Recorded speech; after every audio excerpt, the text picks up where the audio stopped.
अमेरिकी राष्ट्रपति Donald Trump की तरफ से एक बार फिर भारत पाकिस्तान संघर्ष विराम को लेकर दावा किया गया। हालांकि उन्होंने इस बार यह भी कहा कि पीएम मोदी और जनरल मुरीन ने अपने अपने देशों की तरफ से अहम भूमिका निभाई। वहीं से लेकर कांग्रेस ने कड़ा ऐतराज जताया है।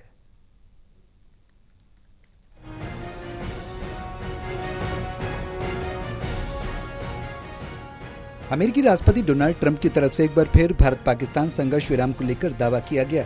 हालांकि उन्होंने इस बार यह भी कहा कि पीएम मोदी और जनरल मुरीन ने अपने अपने देशों की तरफ से अहम भूमिका निभाई। वहीं इसे लेकर कांग्रेस ने कड़ा ऐतराज जताया। कांग्रेस सांसद शशि थरूर ने भी इस मामले पर प्रतिक्रिया दी। अमेरिकी राष्ट्रपति डोनाल्ड ट्रंप की तरफ से भारत पाकिस्तान के बीच संघर्ष विराम के दावों को फिर से कांग्रेस ने कड़ा रुख अपनाया है।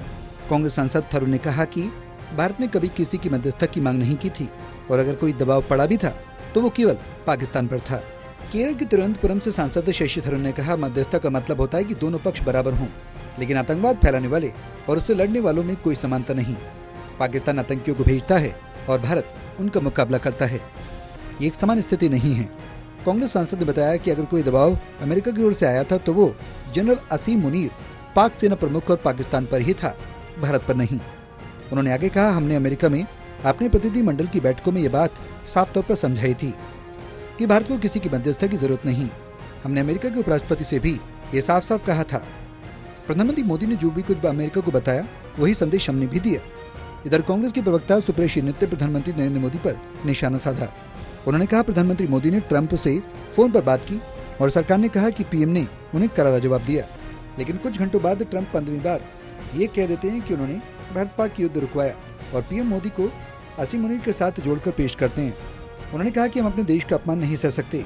पीएम मोदी ने ट्रंप को जो भी बात की वो देश के संसदीय सर्वदलीय बैठक में आकर खुद बताएं। National desk, total news.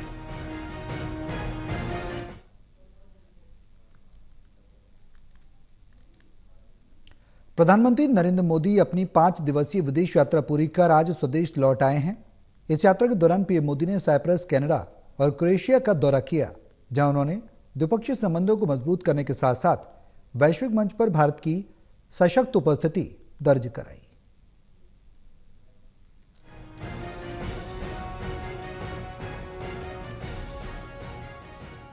प्रधानमंत्री नरेंद्र मोदी की 3 देशों की सफल यात्रा के बाद आज स्वदेश वापसी हो गई है। प्रधानमंत्री नरेंद्र मोदी की 15 जून से शुरू हुई इस महत्वपूर्ण यात्रा का पहला पड़ाव साइप्रस रहा। साइप्रस के राष्ट्रपति निकोस क्रिस्टोडोलिडेस के निमंत्रण पर पीएम मोदी ने निकोसिया में द्विपक्षीय वार्ता की और व्यापार, रक्षा और शिक्षा जैसे क्षेत्रों में सहयोग बढ़ाने पर महत्वपूर्ण चर्चा हुई। ये 2 दशकों में किसी भारतीय प्रधानमंत्री की साइप्रस की पहली यात्रा रही, जिसने दोनों देशों के बीच संबंधों को नई ऊर्जा दी है। इसके बाद पीएम मोदी कनाडा पहुंचे। यहाँ पीएम मोदी ने G7 शिखर सम्मेलन में हिस्सा लिया। ये लगातार 6ठा मौका था जब पीएम मोदी इस वैश्विक मंच पर भारत का प्रतिनिधित्व कर रहे थे। सम्मेलन में पीएम मोदी ने ऊर्जा सुरक्षा, आर्टिफिशियल इंटेलिजेंस और जलवायु परिवर्तन जैसे मुद्दों पर विश्व नेताओं के साथ विचार विमर्श किया है। साथ ही कनाडा के साथ तनावपूर्ण रहे संबंधों की सुधार की दिशा में भी पीएम मोदी का ये दौरा अहम रहा है। जाग्रेब में क्रोएशिया के राष्ट्रपति जोरान मिलानोविच और प्रधानमंत्री आंद्रेज प्लेकोविच के साथ पीएम मोदी की मुलाकात ने दोनों देशों के बीच व्यापार, रक्षा और सांस्कृतिक सहयोग के नए द्वार खोले हैं। पीएम मोदी ने क्रोएशिया की गर्मजोशी और आतिथ्य की सराहना करते हुए इसे एक ऐतिहासिक यात्रा बताया है। पीएम मोदी की 3 देशों की इस यात्रा को कूटनीतिक दृष्टि से बेहद महत्वपूर्ण माना जा रहा है। पीएम मोदी ने न केवल भारत की वैश्विक छवि को मजबूत किया है, बल्कि आतंकवाद के खिलाफ वैश्विक सहयोग को बढ़ावा देने पर भी जोर दिया है। खास तौर पर ऑपरेशन सिंदूर के बाद पीएम मोदी की ये पहली विदेश यात्रा रही है, जिसने भारत के आतंकवाद के खिलाफ सख्त रुख को विश्व मंच पर और मजबूत किया है। कैमरामैन विदर ब्रिक के साथ Pradeep Kumar, total news, Delhi.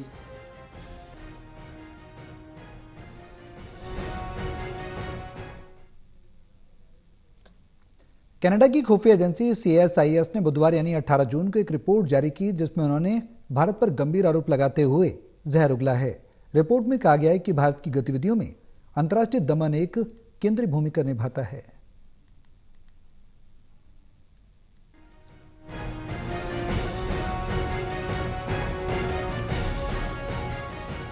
CSIS ने बुधवार 18 जून को एक रिपोर्ट जारी की, जिसमें उन्होंने भारत पर गंभीर आरोप लगाते हुए जहर उगला।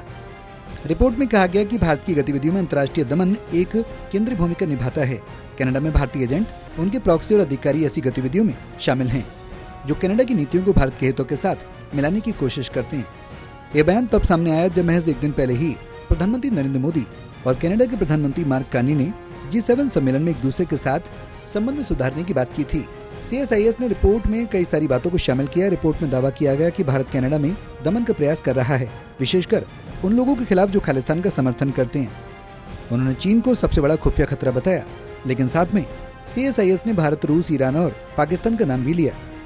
कनाडाई खुफिया एजेंसी ने आरोप लगाया कि भारतीय एजेंट और प्रॉक्सी कनाडा की राजनीति और समुदायों को प्रभावित करने की रणनीति अपनाते हैं। हालांकि इस रिपोर्ट के बाद नई दिल्ली की ओर से अभी कोई आधिकारिक प्रतिक्रिया नहीं आई, लेकिन भारत का स्थायी रुख रहा है कि कनाडा में खालिस्तान समर्थक संगठन और रैलियां भारत की संप्रभुता के विरुद्ध हैं। कनाडा सिख अलगाववादियों को खुली छूट देता है, जिससे द्विपक्षीय संबंधों में बार बार तनाव आता है। भारत और कनाडा के बीच तनावपूर्ण संबंध खालिस्तानी आतंकवादी हरदीप सिंह निज्जर की हत्या के बाद से बन गए। 18 जून 2023 को हरदीप सिंह निज्जर की कनाडा में हत्या हुई थी। मामले पर कनाडा के पूर्व प्रधानमंत्री जस्टिन ट्रूडो ने इस हत्या के लिए भारत सरकार को जिम्मेदार ठहराया था। भारत ने इन आरोपों को सिरे से खारिज किया और कनाडा पर खालिस्तानी गतिविधियों को बढ़ावा देने का आरोप लगाया। इस घटना के बाद दोनों देशों ने एक दूसरे के शीर्ष राजनयिकों को निष्कासित कर दिया और संबंध बुरी तरह से प्रभावित हुए। National desk, total news.